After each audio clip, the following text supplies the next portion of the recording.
안녕하십니까. 느릿느릿 성경에서 여러분에게 성경을 읽어드리고 있는 백한성입니다. 네, 그 매주 성경 말씀을 올리려고 시도하고 있습니다. 지난번에 한 번 했고요. 이제 두 번째입니다. 이어서 요한복음 1장 9절부터 18절까지입니다. 프린트해서 보시면 좋겠죠. 그래야 아마 얘가 빠르시고요. 저는 그 프린트한 걸 보시고 이렇게 또 같이 보시면서 한다라고 가정하고 또 제가 그런 가정을 안 하고 하나부터 다시 하니까 이게 너무 길어지더라고요. 그래서 짧게 한 15분 생각하고 있습니다. 말씀을 나누고요. 오늘 제가 깨닫고 요즘 내가 부딪히는 그런 말씀들이 드러나기를 소망합니다. 네.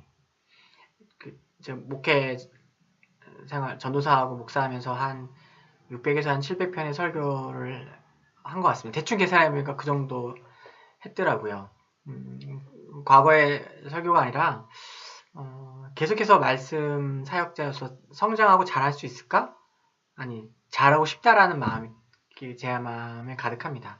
개발 사역하고 구제를 하고 지역을 개발하는 사역으로 들어가지만 본질적인 사역은, 본질적인 부르심은 결국 이 말씀을 전하는 게 저희라고 생각합니다. 그런 마음으로 이 말씀을 준비하고 나눕니다. 노력이 필요하더라고요. 저에게 너무 은혜가 되지만 노력이 필요합니다. 또 주변에 또 걱정해 주시는 분도 있죠. 이거 계속 이렇게 할 수 있겠냐. 스스로를 좀 이제 훈련시키고 스스로 훈련의 자리로 이끈다는 마음으로 하고 있어서요. 준비하는 것 가운데 실제로 하는 것 가운데 부족함이 많겠지만 열심히 자라나는, 성장하는 그런 믿음의 싸움을 하고 싶습니다. 노력하고 있죠. 지금 카메라 각도가 바뀌었습니다. 지금 이제 위에서 약간 이렇게 내려다보는 걸로 네, 카메라 바뀌었고요. 네, 제가 웹캠으로 찍고 있는데, 그리고 안경을 벗었습니다. 왜 안경을 벗었냐면 더 잘생겨 보이고 싶기 때문이 아니라, 안경을 쓰면 보세요. 안경을 쓰면 제가 몰랐는데 요 안에 제가 또 있어요. 그쵸? 이 화면이 그대로 비치더라고요. 이게 눈이 부시는데 좀 방해가 되는 것 같아서 안경을 벗고 하려고 합니다. 네, 뭐 이런 식으로 노력하고 있습니다. 묵상도 열심히 하고 있고요. 은혜를 나누겠습니다. 네, 은혜로울지 모르겠지만, 네, 요한복음 1장 9절부터 18절까지인데요. 읽어보시면 제가 이렇게 새롭게 이렇게 묵상해서 읽어낸 부분이 실제로 했던 원래 개역개정보다 길어요. 왜냐하면 풀어 쓰고 또 요한복음의 언어 자체가 워낙 함축적이고 깊이가 있기 때문에 그걸 이렇게 풀어 쓰면 좀 내용이 길어집니다. 9절부터 10절 보면 이렇게 많이 길어졌죠. 그리고 제가 빨간색으로 이렇게 표시했는데요. 어떤 부분이냐면 읽어드리겠습니다. 말씀이신 그분은 참 생명의 빛으로 세상에 오셨다. 처음부터 계신 그분을 세상이 간과하고 있었기 때문에 예수님께서는 육체를 입고 눈에 보이는 세상으로 침투하셨다. 가로 열고 태초에 하나님께서 눈에 보이는 세상과 보이지 않는 세상 모두를 창조하셨던 것을 기억해야 합니다. 가로 닫고. 처음부터 세상에 계셨고 그분이 세상을 만들었다. 하지만 사람들은 그를 알지 못하고 예배하지 않았다. 제가 이제 세상으로 침투했다라는 표현을 쓴 건 성경에는 나와 있지 않아요. 이건 약간 해석인데요. 왜 해석이냐면 9절과 10절을 잘못 이해하면 이렇게 이해할 수가 있어요. 참빛 곧 세상에 와서 각 사람에게 비추는 빛이 있었는데 그가 세상에 계셨고 세상은 그로 말미암아 지원받았으니 세상이 그를 알지 못하였다. 이게 9절과 10절이 모순되게 보여줄 수 있어요. 왜냐하면 세상에 비추는 빛이 생겼다라고 얘기하는데 그가 예전부터 계셨다라고 얘기하잖아요. 그럼 이게 도대체 어떤 표현이냐는 거죠. 그래서 제가 해석에도 썼지만 되게 중요한 건 창세기 1장에 태초에 하나님이 하늘과 땅을 창조하셨다라는 게 도대체 어떤 구체적인 뜻을 알아야 해요. 그게 뭐 아시겠지만 하늘과 땅을 창조하셨다는 건 하늘 창조하고 땅 창조하고 비워뒀다는 게 아니라 그 안에 모든 것, 온 세상을 창조했다는 거죠. 그래서 제가 지난번 나눔에서도 말씀드렸지만은 요한복음에서 하나님께서 예수님께서 세상을 창조하셨고 모든 것이 그로 말미암아 되었다고 했을 때 만들다는 표현이 되지 않고 무언가가 없는 것을 이렇게 뭐 이런 책들을 없는 걸 있게 했다 만들었다 이렇게 하지 않고 해프닝 모든 사건 모든 일들이 하나님으로부터 시작되었다. 예수님 그 말씀부터 시작됐다라고 했잖아요. 그러니까 물건이 있고 없고를 떠나서 모든 사건이 그분으로부터 되었다는 것을 이야기한다고 말씀을 드렸죠. 그래서 하나님께서 천지를 창조하셨다라고 하는 것을 유진 피터슨 목사님은 메시지 성경에서 어떻게 번역을 했냐면 눈에 보이는 것과 눈에 보이지 않는 모든 것들을 만들었다 라고 이야기했어요. 왜냐하면 우리는 눈에 보이는 것만 알잖아요. 그래서 천지를 창조했다고 하면 온 우주 이 정도를 생각하는데 그것을 넘어서서 모든 영적인 모든 것 그래서 우리가 눈으로 볼 수 없는 것들을 그래서 단순히 눈에 볼 수 없는 게 너무 작아서 원자, 뭐 분자 이렇게 작아서 볼 수 있는 것이 아니라 다른 지평, 다른 차원 그래서 뭐 그 육체가 있고 영혼이 있는 것처럼 서로 전혀 다른 차원이 있는 거잖아요. 있습니다. 있는데 하나님께서 그 모든 것을 창조하셨다고 얘기하는 거예요. 그래서 예수님께서 참빛 세상에 비추는 빛으로 이 땅 가운데 오셨다는 것은 언제나 이 땅 가운데 계셨지만 눈에 보이는 것만을 인식하고 믿고 당장의 욕구에 이렇게 빠져들어가 살아가는 사람들이 더 이상 눈에 계시지만 영원전부터 계셨고 함께 하시지만 보이지 않는 그 하나님을 인식하기를 포기하고 그분을 예배하지 않는 그 세상 가운데 그래서 결과가 뭐예요? 그들에게 생명이 없고 참 기쁨이 없고 평안이 없잖아요. 그 생명이 없는 거잖아요. 그 세상 가운데 예수님께서 눈에 보이는 방식으로 침투에 들어오셨다. 제가 그렇기 때문에 이게 침투에 들어오셨다고 표현한 거예요. 왜냐면 보이지 않는 세계에서 눈에 보이는 세계로 들어오셨다라고 이야기하고 있습니다. 물론 이제 그럼에도 불구하고 사람들은 그 하나님을 받아들일 거부하고 그분을 거절했지만 예수님께서는 그럼에도 불구하고 눈에 보이지 않는 세계에서 눈에 보이는 세상으로 침투하신 그 예수님을 통해서 하나님을 보고 예수님을 고백하는 모든 사람에게 구원을 베푸신다라고 이야기하고 있습니다. 이 부분이 참 저는 흥미로웠습니다. 무엇이냐면 우리는 늘 눈에 보이는 것을 생각하지만 성경은 눈에 보이는 것과 보이지 않는 세계 이게 또 약간 헬라적 사고방식이기도 하지만 눈에 보이는 세계와 보이지 않는 세계를 명확하게 구분하고 예수님께서 늘 계셨다는 것은 보이지 않는 세계 가운데 늘 계셨지만 눈에 보이는 방식으로 이 땅 가운데 들어오셨다라는 것. 그것이 예수님의 33년의 삶을 말씀하고 계십니다. 그렇게 예수님께서 이 땅 가운데 오셨다, 보이지 않는 세계에서 보이는 세계에 오셨다는 것을 신학적 용어로 인카네이션, 성육신 하셨다라고 이야기하고 있습니다. 그 성육신 하신 이유는 무엇입니까? 눈에 보이는 방식을 통해서 사람들이 그 하나님을 알고 그 하나님을 아는 것을 통해서 하나님과 교제하고 그분을 예배하고 그 생명 가운데 참여하여 구원받기.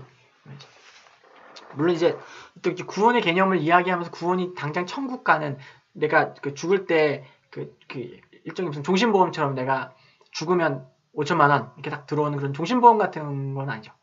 그렇게 이해하고 있다면 어려워요. 천국은 그런 게 아니죠. 이렇게 이미 임한 구원을 누리고 장차 임할 구원을 보증받는 거죠.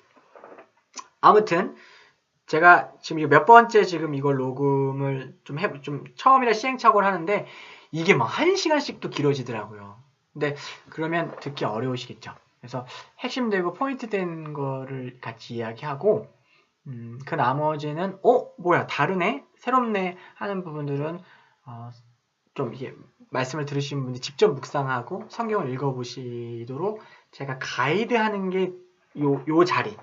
내가 다 이야기하려고 하면 1시간 반 정도는 얘기해야 되는데 그게 아니라 스스로 보실 수 있도록 가이드, 인도하는 자리까지. 즐기시는 건 이제 여러분의 목. 요게 좋은 것 같습니다. 그래서 이제 말씀 자체를 좀 해설하는데 좀 더 초점을 두려고 해요. 아무튼 그렇게 예수님께서 이 땅 가운데 오셨고 성육신 하셨습니다. 그 목적은 무엇이냐면 하나님을 알게 하는 것. 그것을 이제 구원에 이른다라고 동일하게 이야기하고 있죠. 재밌는 건 그 성육신의 방식, 예수님께서 이 땅에 육체를 입고 오신 방식에 대한 성경의 해설이에요. 그게 어떤 식으로 된 거냐면 이게 되게 재미있습니다. 그 12절과 13절에서 그분이 이 땅 가운데 오신 것은 성령으로 된 것이다. 혈통과 육정으로 어떤 남편이 아내에게 우리 애 낳을까? 애 낳자. 애 하나만 낳아줘. 내 알을 낳아도. 이렇게 해서 애를 낳는 그런 방식이 아니라 성령으로 잉태된 것처럼 우리의 구원이 예수님께서 마리아에게서 나셨지만 요셉과의 관계가 태어난 것이 아니라 성령으로 말미암아 잉태된 것처럼 우리가 구원을 받는 그것이 어떤 가계의 그 뿌리 깊은 전통이나 혹은 어떤 인간적인 방법들과 노력들로 되어지는 것이 아니라 그 생명이 성령으로 말미암아 잉태되어진다. 그러니까 그것은 마치 예수님께서 이 땅 가운데 침투해 들어오신 것처럼 보이지 않는 세계에서 보이는 세계로 침투해 들어오신 것처럼 우리에게 보이는 세계만을 인식하고 물론 이제 성도가 되는 것을 통해서 보이지 않는 세계에 대한 감각과 인지 능력이 커지지만 그것이 구체적으로 정확하게 무엇인지를 알기 어려운 거죠. 니고데모가 그랬잖아요. 니고데모가 와서 길어지면 안 됩니다. 아무튼 니고데모가 어떻게 다시 거듭납니까? 어머니 자궁을 다시 들어갑니까? 이런 질문을 했던 것처럼 왜냐면 우리는 육체에 속하고 이 세상을 그렇게밖에 바라볼 수 없기 때문에 근데 시작하면서부터 예수님의 성육신하셨던 것처럼 잉태되셨던 것처럼 우리의 구원과 우리의 생명됨 우리가 구원받아서 예수님을 만나고 하나님의 자녀가 되는 것 또한 영적인 세계에서 일어나는 영적인 신비이다 라고 이렇게 이야기하고 있습니다. 다시 본론으로 들어가서 지금 예수님께서 보이지 않는 세계에서 보이는 세계로 침투해 오셨고 그들 그 땅 가운데서 함께 하셨다. 왜냐하면 사람들이 하나님을 알지 못해서 그래서 눈에 보이는 방식으로 하나님이 누구신지를 보여주시기 위해서 하나님이신 예수님이 오신 거예요. 이게 되게 중요합니다. 그리고 구원은 영원하신 그 하나님을 아는 것이 구원입니다. 그래서 14절에 보면은 그 예수님이 이 땅 가운데 성육신을 하신 게 어떠한 의미이고 어떤 방식으로 된 건지를 얘기하는데 14절을 개역개정을 읽으면 정말 아름답습니다. 뭐라고 되어 있냐면 말씀이 육신에 대해 우리 가운데 거하심에 우리의 그의 영광을 보니 아버지의 독생자의 영광이요 은혜와 진리가 충만하다.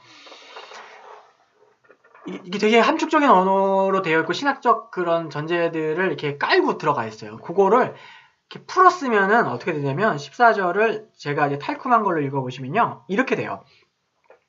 태초부터 계셨던 말씀이신 그분께서 눈에 보이는 육체를 입으시고 이 세상에 오셔서 우리가 사는 모든 삶의 현장에 마치 캠핑하시는 것처럼 텐트, 장막을 치고 거주하셨다라고 합니다. 그래서 우리 가운데 말씀이 육신에 우리 가운데 거하셨다라는 그 표현이 그 스케노라는 그 헬라어 단어인데 그 단어의 뜻 자체가 뭐냐면 그 장막을 치고 거주한다는 뜻이에요. 그러니까 이 출애굽기 생각나시지 않습니까? 출애굽기에 예수님께서 그러니까 하나님께서 그 이스라엘 백성을 구원하시고 그들을 광야로 인도하시면서 내가 이제 너희가 세상의 법이 아니라 나의 법을 따라 살아야 한다고 하면서 시내산에서 율법을 주셨어요. 율법을 주시고 나서 그 이후에 하나님께서 명령하신 그 중요한 게 뭐냐면 성막을 짓는 거예요.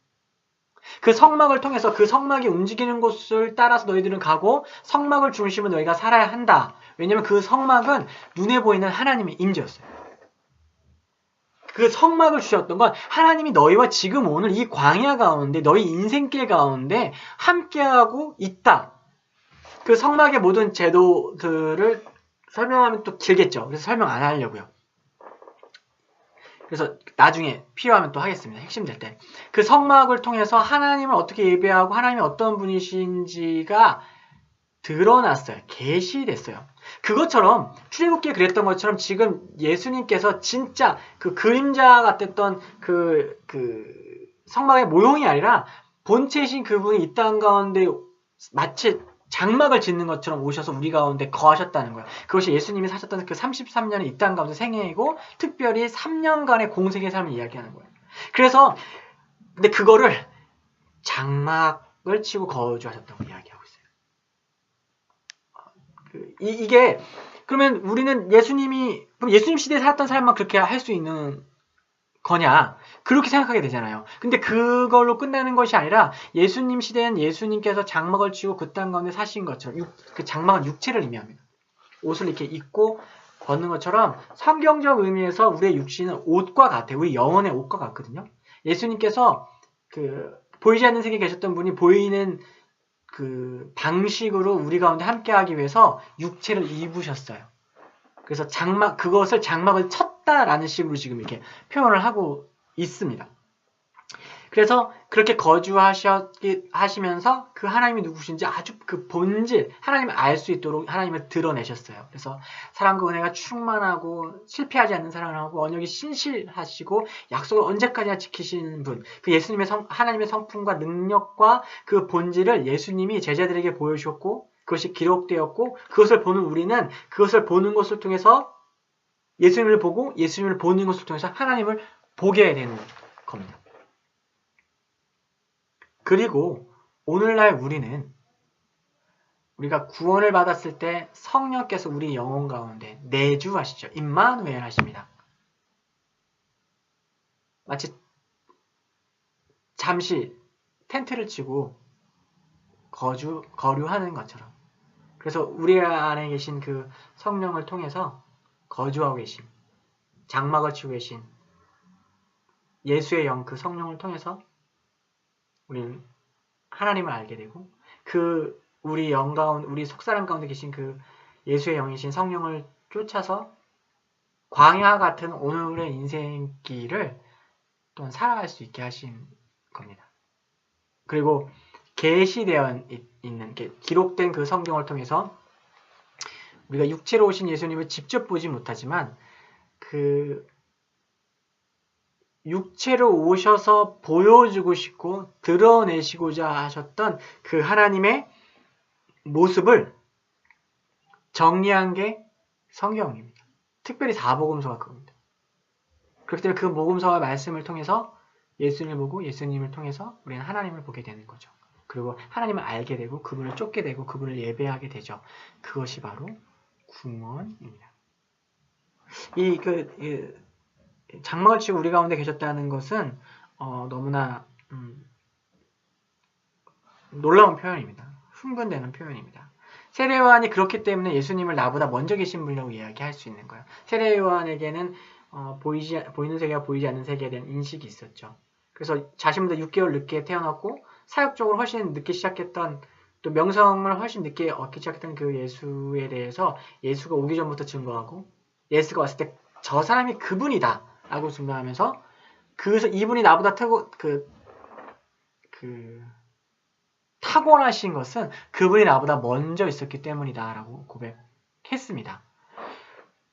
사람들 보기엔 이해가 안 되지만 우리가 성경을 보면 이제는 이해할 수 있죠. 왜냐하면 세례요한은 그분이 태초부터 계셨던 분인 것을 안 거예요. 구원자고 창조자인 것을 고백한 것입니다.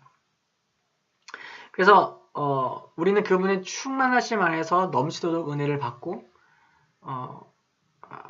하나님과 동행하며 살아갈 수 있게 됩니다. 18절을 저는 이렇게 번역했습니다. 누구도 하나님을 본 적이 없지만 독생자 곧 스스로 하나님이신 그분은 영원한 아버지와 무엇보다 가깝고 친밀한 교제를 통해 우리에게 하나님을 알 수 있게 하셨다. 예수님이 하나님을 드러내신다고 했어요. 하나님이 누구신지 드러내신다고 했어요. 하나님을 전했어요. 하나님의 나라를 전했어요. 곧 하나님을 전했습니다. 근데 그 성육신 하셔서 우리에게 그것을 전해주시고 알려주신 그분의 방법이 뭐였냐면 하나님과의 깊은 친밀함이었어요. 이 땅 가운데 사시면서 많은 능력도 행하고 기적도 행하고 사람들에게 명성을 얻으셨던 그분께서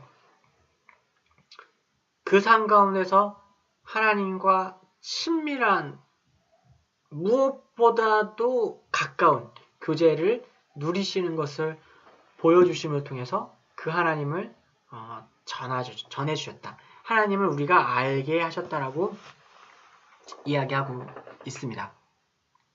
그래서 선포하는 전도만큼이나 또 본질적으로 중요한 것은 삶을 통해서 복음을 전하는 것이라고 이야기하죠. 아니 어쩌면 본질적으로 진짜 복음을 전한다는 것은 내가 그걸 진짜 믿느냐인 거예요. 내가 그걸 진짜 믿어서 내가 진짜 그걸 믿으면 그렇게 살겠죠. 내가 그걸 진짜 믿으면 그렇게 하려고 내 본성을, 죄된 본성을 거스러 싸우겠죠. 물론 내가 싸운다고 그것을 이길 수는 없지만 그렇게 싸우고 성령께서 우리를 도우시고 우리를 이끄셔서 계속해서 변하는 삶을 살게 하시겠죠. 원래 나하고는 좀 다른 삶을 살 수 있도록 하시겠죠. 그것을 사람들이 보고 예수를 믿게 된다. 하나님을 알게 된다. 구원에 이르게 된다라고 이야기할 수 있습니다.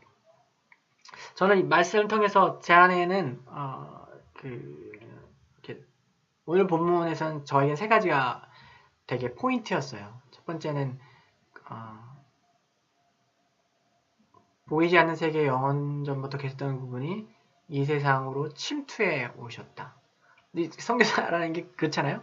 이제 인도 사람들이 사는 그 곳 가운데 그 침투에 들어가는 거잖아요. 그 곳 가운데서 제가 장막을 치고, 장막을 친다는 건 비자를 얻고 월세를 얻고 계속 이주하고 그런 삶이겠죠. 이렇게 딱 내 집, 누구도 흔들 수 없는 대한민국 내 집 이런 게 아니라 그런 이동, 그런 삶을 통해서 내가 그들 가운데 거하는 것, 예수의 사랑으로 거하고 예수의 영으로 거하는 것. 그런데 어떻게 복음이 전해지느냐? 하나님 저에게 주시는 마음은 제가 계속 그 말씀 가운데 붙들리고 하나님과의 그 깊은 친밀함 가운데 머물 수 있다면 되지 않을까? 아니 된다 라고 말씀하십니다. 하나님과 어떻게 친밀하게 그 말씀의 자리 가운데서 머물지 다시 한번 좀 고민하겠고요. 오늘도 그 하나님께서, 그 예수님께서 과거 2000년 전 그 제자들과 함께 사셨던 그분의 삶이 장막을 치고 잠시 거주하셨던 것처럼 저도 할 수 있는 한 이 땅 가운데서 혹은 뭐 선교지에서 장막을 치고 그냥 사는 삶, 모든 것이 때로 갖춰지지 않을 수 있고 모든 것이 임시적인 수 있지만 결국 내가 영원히 거주할 것이 아니란 확신과 믿음 때문에 걸어갈 수 있는 삶, 그런 삶에 대한 소망함이 다시 한번 생기고 일어납니다. 제가 사랑하고 또 저를 사랑하는 여러분, 예수님께서 장막치고 사셨던 것처럼 각자 개인의 삶 가운데서 콘크리트 집을 짓는 것이 아니라 장막을 짓고 내 안에 텐트 치고 사시는, 임시 거주하고 계신, 나를 성소 삼아주신 그분과 함께 걸어가시는 그런 기쁜 삶, 기쁜 한 주 되시기를 주님의 이름으로 축복합니다. 네, 사랑하고 축복합니다.